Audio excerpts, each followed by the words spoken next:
돈이 흐르는 스토리 이어가도록 하겠습니다. 최근에 사실 금융시장은 다양한 형태로 움직이고 있습니다. 시장이 뭔가 은행 사태가 터지고 나서 코인 시장으로 자금이 다시금 몰리는가 하면 긴축을 더한다라는 소식에도 코인 시장의 가격은 급등 급락을 반복을 하고 있습니다. 최근에 다양한 이슈가 전해지고 있는데요. 오늘은 엠블록 코인 담당 김용영 에디터와 함께 자세한 이야기 나눠보겠습니다. 어서 오세요. 안녕하세요. 네, 반갑습니다.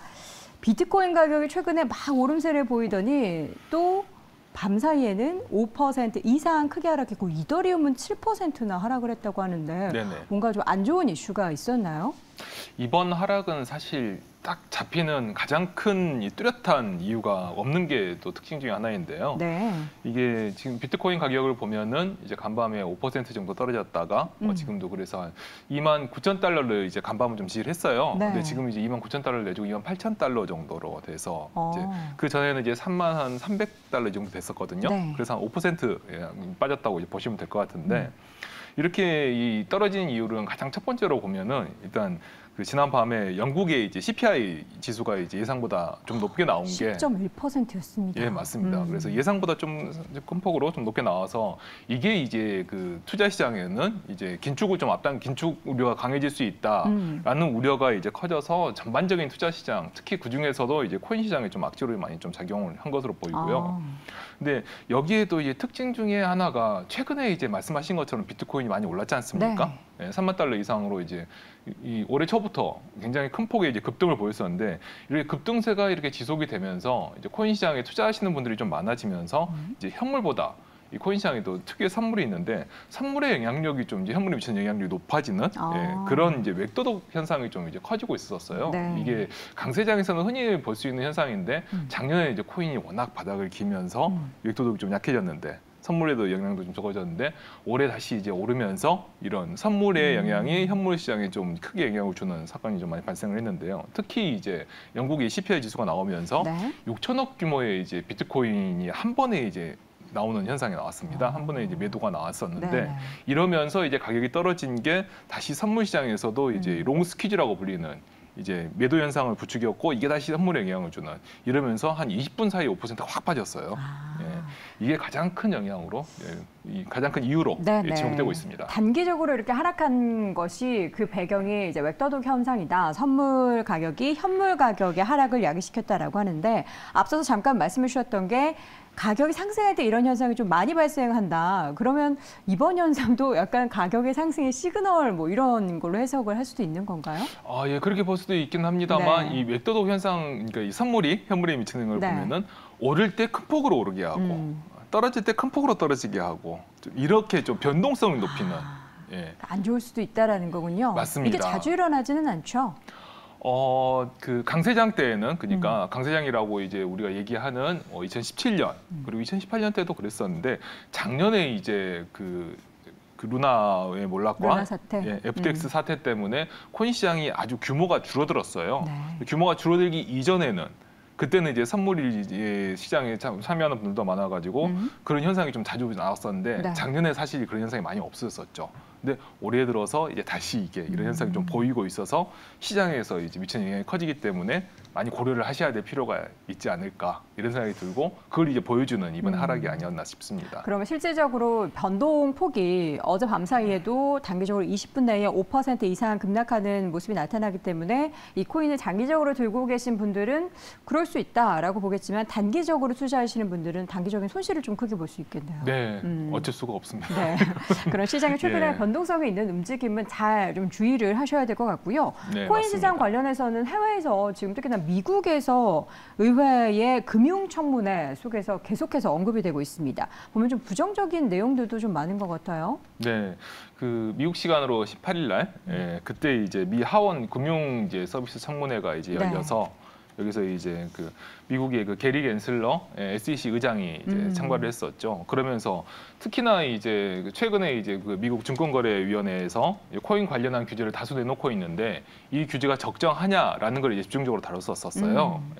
근데 이때 이 게리 겐슬러 의장이 참석을 해서 그 청문회 자리에서 이제 말씀드렸던 것처럼 이제 청문회에서는 과연 너무 이제 이 미래의 이제 그 첨단 기술로 불리는 이 암호화폐와 블록체인 시장을 너무 규제로 올가매는 게 아니냐. 네. 이렇게 되면 미국 내에서 이제 암호화폐 사업을 하기가 너무 어려워지는 게 아니냐. 물론 이 규제에 사각지대에 있고 투자자의 보호도 필요하지만 산업 육성도 필요한 게 아니냐라는 질문을 많이 했어요. 그랬는데 이제 게리 겐슬러 의장이 아무리 그렇다 하더라도 특히나 이제 코인 거래소나 아니면 코인을 이렇게 운영해주는 이런 회사는 현행 증권업에 비춰봤을 때도 이들은 그 블록체인 회사라기보다는 금융 서비스를 운영하는 쪽에 가깝기 때문에 법을 준수해야 된다, 규제 대상이다라고 이렇게 못을 박았습니다. 네. 이러다 보니까 당연히 이제 시장에는 이게 규제가 좀 강화될 것이고 규제가 또 좀 더 영향을 미칠 폭이 넓어질 것이라는 그런 생각이 나오면서 그런 전망이 제기되면서 이제 시장에 안 좋은 네. 영향을 미치게 된 것이죠. 그 코인베이스 대표도 탈미국을 언급하면서 뭐 버뮤다 쪽에 관련해서 파생 거래소를 뭐 열겠다 뭐 이런 얘기들도 전해지고 있고, 근데 보면은 이게 탈규제화, 탈중앙화인데 제도권으로 자꾸만 끌어들이려는 거는 반대로 봤을 때는 제도권을 안으로 들어가면 투자자들은 또 안심을 하고 네네. 더 투자를 많이 할 수 있지 않을까라는 그런 생각도 좀 들어서 이게 또 어떻게 코인 시장에는 가격으로 반영이 될지가 참 궁금합니다. 그런데 미국에서는 어쨌든 그 관련한 규제를 계속해서 해서 이게 세금 때문일까요? 아니면 코인 시장이 뭔가 이 중앙의 금융 시장에 있어서의 자꾸 뭔가 파이를 가져가는 것 같으니까 견제하려는 건지 어느 방향으로 봐야 될까요? 말씀하신 거에서 이제 규제는 두 가지 측면이 분명히 다 있습니다. 네. 말씀하신 것처럼 규제를 통해서 이제 기관 투자자들이 안심하고 투자를 할 수 있고 네. 그다음에 새로운 자금이 유입될 수 있는 분야가 분명히 있고, 하지만 또 규제 때문에 너무 엄격한 규제는 시장을 줄어들게 하는, 그쵸. 시장에서 자유롭게 활동을 하지 못하게 하는, 부가가치를 늘리는 데 장애가 되는 게 분명히 있는데요. 그런데 여기에서 근데 현재 미국의 규제 같은 경우는 이 코인 거래소를 이제 말씀드렸잖아요. 네. 지금 뭐 국내 거래소도 마찬가지고 해외 거래소도 마찬가지입니다만 코인베이스도 마찬가지지만 코인베이스는 상장사입니다. 그렇죠. 예, 말씀하신 이제 탈중앙화라는 탈중앙화 기술을 활용하는 이 비즈니스를 하는 회사가 그 상장을 정말, 해 있다. 예, 상장이 돼 있고 주식회사입니다. 그거 어찌 약간 보면, 아이러니하네요. 네, 정말 이게 아이러니한 부분이거든요. 그래서 이 부분을 이제 게리 겐슬러 의장이 정확하게 지적을 하고, 그렇게 결국 탈중앙화된 기술을 이용한다 하더라도 너네들의 사업 형태가 중앙화되고 주식회사라고 하면은 적정한 저지를 받아야 한다라는 입장을 명확하게 견지를 한 것이고요. 근데 이 규제가 좀 더 이제 명확하게 정리가 돼서, 근데 현재 지금 가장 이제 게리 겐슬러 의장이 비판을 받고 있는 건 네. 이렇게 메시지가 분명히 있지 않습니까? 중앙화된 이 주식회사 형태로 사업을 한다면 금융회사의 규제를 받아야 한다라는 것을 가이드라인을 제공해서 이에 따르라고 이렇게 권고하는 방안도 있는데, 그게 아니라 기존에 있는 이런 상장사 같은 거래소, 뭐 코인베이스와 같은 코인베이스가 가장 대표적이고, 네. 그다음에 뭐 크라켄이라든지 바이낸스도 사실 마찬가지입니다. 이들에게 이렇게 뭐 웨스 노티스를 준다거나 발송을 한다거나 아니면 기소를 한다거나 이런 처벌하는 형태로 지금 이제 진행을 하고 있어요. 그래서 이 부분에서 이제 분쟁이 나오고, 과연 이렇게 처벌하는 형태로 간다면 그 거래소를 이용하는 투자자들은 이 거래소가 위축되기 때문에 당연히 이제 그 투자에 대한 손해를, 네. 코인이 가격이 떨어지는 손해를 볼 수밖에 없는데, 과연 이게 최선이냐? 이것보다 너네들이 명확하게 규제돼서 명확함을 보여주는 가이드라인을 제공한다거나 이런 방식도 충분히 할 수 있을 건데 왜 그거는 하지 않느냐라는 이런 질문들이 주로 나왔고, 네. 이런 지적이 지금 가장 크게 비판을 받고 있죠. 네. 과연 규제가 뭐 사실 처음에 2017년 이후로도 우리나라도 그렇고 미국도 그렇고 관련해서 정말 다양한 뭐 규제를 해야 한다, 뭐 관련 법을 만들어야 된다 이야기들은 많이 나오지만 지금 5년 넘게 제대로 네네. 뭔가 구성이 되고 있지 않거든요. 근데 미국에서 자꾸 이런 규제 움직임에 목소리가 나오면 우리나라 금융 당국에서도 뭔가 액션이 나올 것 같은데 좀 크게 영향은 없을까요?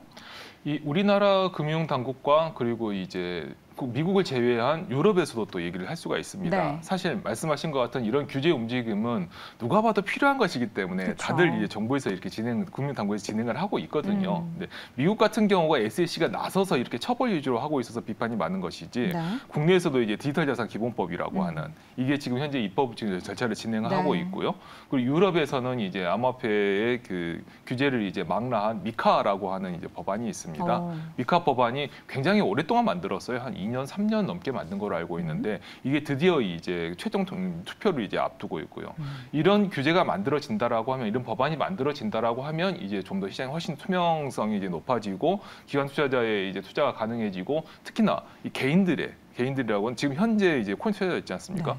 코인 투자자들도 좀 더 안심하고 투자를 할 수 있는 상황이 발생할 거라고 봅니다. 특히나 이게 중요한 게 이제 말씀해주신 국내의 상황에서 좀 더 짚어보자면 국내 이제 모 거래소에만 상장되어 있는 여러 코인들 중에서 이 코인에 관련한 시세 조작이나 아니면 피해로 인해서 여러 사건들이 지금 얘기가 많이 되고 있지 않습니까? 사실 이런 것도 어찌 보면은 규제나 절차가 그동안은 부재했기 때문에 이 부재한 것과 함께 거기에서는 누구나 이제 마음대로 해도 된다라는 이런 생각을 한 몇몇 분들이 이제 모여서 이게 두 개가 합쳐져 가지고 일어난 사건이라고도 이게 볼 수가 있거든요. 코인 사기 사건, 가격 조작 사건이 너무 많이 최근에 더 발생하는 것 같아요. 맞습니다. 그래서 이 부분을 이제 특히 뭐 산업진흥이나 네. 시장 안정이나 이런 측면이 아니라 투자자 보호라는 측면에서도 이런 규제는 굉장히 중요하고요. 그래서 라이선스, 가상자산 사업자 라이선스 제도라든지 이런 게 굉장히 필요하고 네.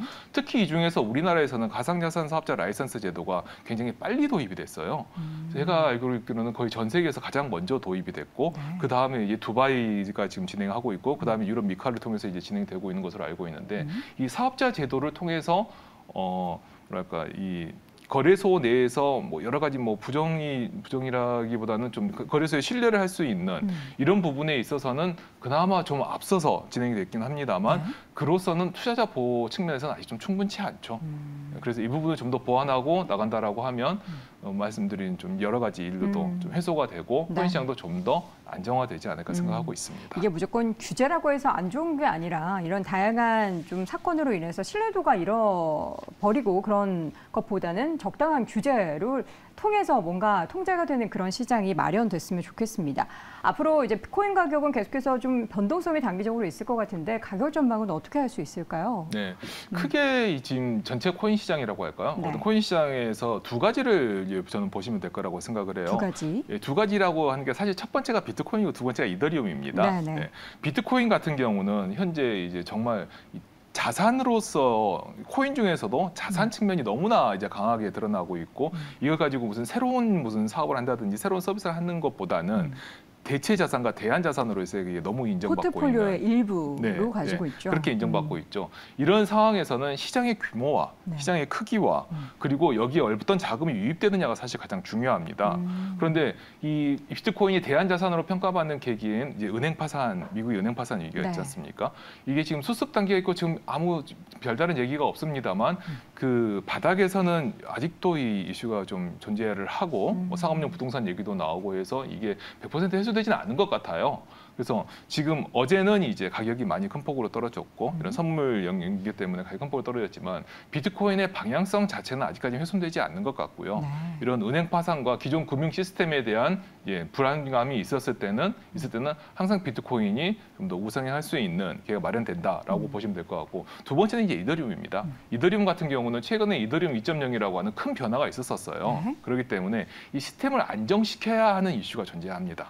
그래서 좀 안정시킨 다음에야 이제 이더리움을 활용해서 뭔가 새로운 걸 많이 만들어내는 것들이 이제 존재하는데 이더리움이 1.0일 때는 이제 뭐 NFT라든지 디파이라든지 이런 것들이 이제 많이 나오면서 이더리움이 활성화를 했는데 현재는 이제 이더리움이 2.0으로 크게 바뀌면서 이 디파이 NFT도 이제 그 작년에 여러 사태 때문에 시장이 좀 죽었고 그리고 거기에다가 이더리움 2.0이 되면서 이 새롭게 변화된 것에 새로운 걸 또 많이 만들어야 되기 때문에 당장에는 지금 이더리움 생태계를 크게 확산시킬 수 있는 새로운 서비스가 부재한 상황이에요.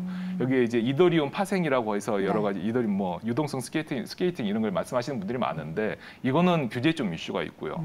그래서 이더리움 2.0은 이제 이게 얼마나 시스템이 잘 이제 안정화되느냐, 잘 진행되고 있느냐 이런 부분을 좀 보실 필요가 있을 것으로 보입니다. 네, 알겠습니다. 사실 제가 코인 시장에 대해서 잘 몰라서 저도 이 시간 종종 챙겨보는데 직접 우리 에디터님 만나보니까 더 재미난 이야기를 들은 것 같아서 좋습니다. 오늘 이 시간 M블록의 코인 담당 김용영 에디터 함께했습니다. 고맙습니다. 감사합니다.